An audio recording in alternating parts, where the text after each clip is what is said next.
Hello guys, may panibago naman tayong pag-usapan tungkol naman sa Ganoy Bloodline or Game Fowl. Oo, ang Ganoy Game Fowl ay isang breed ng manok na nagmula sa Vietnam. Kilala sila sa kanilang katatagan at galing sa labanan. Napaka-unique rin ng kanilang itsura na may mahaba at payat na katawan at mahabang mga binti. Ikaw ba ay isang bird enthusiast o may particular kang interes sa breed na ito? Oo, ang Ganoy Game Fowl ay isang breed ng manok na nagmula sa Vietnam. Kilala sila sa kanilang katatagan at galing sa labanan. Napaka-unique rin ng kanilang itsura na may mahaba at payat na katawan at mahabang mga binti. Ikaw ba ay isang bird enthusiast o may particular kang interes sa breed na ito?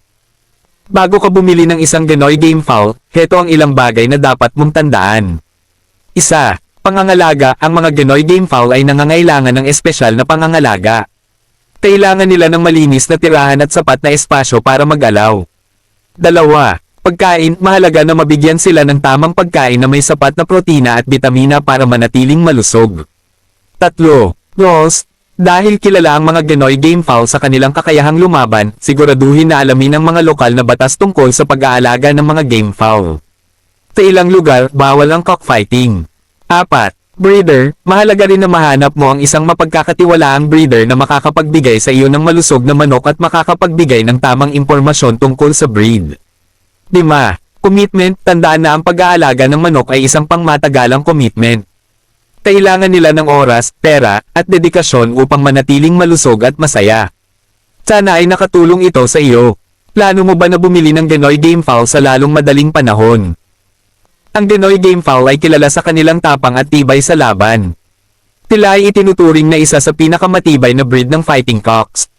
Narito ang ilan sa kanilang mga kakayahan. 1. Matibay sa laban. Ang Ganoy Game Fowl ay kilala sa kanilang katatagan at lakas sa laban. Kahit na sila ay maliit kumpara sa ibang mga breed ng fighting cocks, sila ay hindi natatakot na lumaban. 2. Mabilis at maliksi. Ang Ganoy Game Fowl ay kilala rin sa kanilang bilis at kakayahang magmaneuver sa laban. Sila ay mabilis na makaiwas sa mga atake ng kanilang kalaban at mabilis na makabawi. 3. Matibay ang katawan. Ang Ganoy Game Fowl ay may matibay na katawan na tumutulong sa kanila na makayanan ang mga matitinding laban. Sila ay kilala rin sa kanilang mahabang buhay kumpara sa ibang mga breed ng manok. 4. Matalino. Ang Ganoy Game Fowl ay kilala rin sa kanilang katalinuhan. Sila ay maaaring matuto ng mabilis at mag-adapt sa iba't ibang sitwasyon sa laban.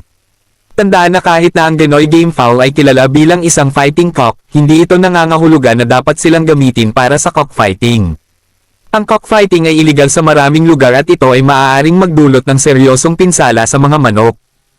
Mayroong iba't ibang mga paraan kung saan maaari kang makakuha ng karagdagang impormasyon tungkol sa Ganoy Game Fowl. 1. Online forums. Mayroong iba't ibang mga online na forum at mga website na nagbibigay ng impormasyon tungkol sa iba't ibang mga breed ng manok kasama na ang Ganoy Game Fowl. Dito, maaari kang makipag-usap sa iba pang mga taong may interes sa mga manok at makakuha ng mga payo at impormasyon mula sa kanila. 2. Books and magazines. Mayroon ding mga libro at magazine na naglalaman ng impormasyon tungkol sa mga manok. Ito ay maaaring mabili sa mga bookstore o maaaring mahanap sa mga library. 3. Local breeders. Ang mga lokal na breeder ay isa rin sa pinakamagandang pinagkukunan ng impormasyon. Sila ay may malawak na kaalaman tungkol sa kanilang mga alagang manok at maaaring makapagbigay sa iyo ng mga praktikal na payo. 4. Agricultural fairs and shows. Ang mga agricultural fair at mga manok na palabas ay maaaring maging isang magandang oportunidad upang matuto tungkol sa iba't ibang mga breed ng manok kasama na ang Ganoy Game Fowl. Dito, makikita mo ang mga manok sa personal at makakausap mo ang mga eksperto sa field. Sana ay nakatulong ito sa iyo. Plano mo bang mag-aral pa tungkol sa Ganoy Game Fowl? Ang Ganoy Game Fowl ay maaaring magkaroon ng iba't ibang mga kulay depende sa kanilang genetics. Karaniwan, ang kanilang mga kulay ay maaaring maging pula, itim, puti, o kahit na isang kombinasyon ng mga ito. Mayroon din silang iba't ibang mga pattern at markings na nagbibigay sa kanila ng kanilang unique na hitsura. Ang kanilang mga balahibo ay maaaring maging malalaki at makapal na nagbibigay sa kanila ng kanilang matapang na anyo. Mahalaga rin na tandaan na ang kulay ng isang manok ay hindi nakakaapekto sa kanilang performance o kalusugan, kaya ito ay dapat hindi maging pangunahing batayan sa pagpili ng isang manok. Ang pag-identify ng isang Ganoy Game Fowl maaaring maging medyo challenging dahil sa iba't ibang mga breed ng manok na may katulad na hitsura. Ngunit, may ilang mga katangian na maaaring makatulong na matukoy kung ang isang manok ay isang Ganoy game fowl. Isa. Itsura, ang Ganoy game fowl ay may mahaba at payat na katawan, mahabang mga binti, at malalaking mga paa. Ang kanilang ulo ay maliit at ang kanilang mga mata ay malalim na nakaset. 2. Kulay. Ang Ganoy game fowl ay maaaring magkaroon ng iba't ibang mga kulay, kabilang ang pula, itim, puti, o isang kombinasyon ng mga ito. 3. Temperament. Ang Ganoy game fowl ay kilala sa kanilang tapang at tibay sa laban. Sila ay maaaring maging agresibo, lalo na sa ibang mga manok. 4. Breeder o seller. Kung bibili ka ng Ganoy game fowl, ang breeder o seller ay dapat na makapagbigay ng sapat na impormasyon tungkol sa breed at maaaring magpatunay na ang manok ay isang tunay na Ganoy game fowl.